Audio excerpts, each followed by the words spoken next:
મુંબઈના Rustam palace flat ખાતે રહેતા ઘનબહેરામ એડલજી પાલમકોટના પિતાનો પેલેસ હાંસોટ તાલુકાના ઇલાવ ગામ ખાતે આવેલો છે. આ પેલેસ 100 વર્ષ જૂનો છે. ગત તારીખ 29 જાન્યુઆરી 2025ના રોજ ઘનબહેરામ એડલજી પાલમકોટ તેઓને ચાવી જોઈતી હોવાથી વતનમાં આવ્યા હતા. જેઓએ મકાનનો દરવાજો ખોલી જોતા ઘરમાં સામાન વેરવિખેર હાલતમાં પડ્યો હતો. મકાન માલિકે ઘરમાં તપાસ કરતા અંદરથી રોકડા 20,000 અને ચાંદીના ઘરેણાં સહિતનો સામાન મળી કુલ 1.36 લાખના મુદ્દામાલની ચોરી થઈ હોવાનું માલુમ પડ્યું હતું. આ અંગે હાંસોટ પોલીસ મથકે ફરિયાદ નોંધાતા પોલીસે તપાસ શરૂ કરી હતી.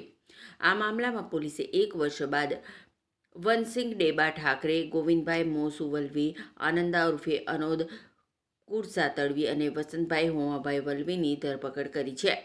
ઝડપાયેલા આરોપીઓ શેરડી કાપણીનું કામ કરે છે.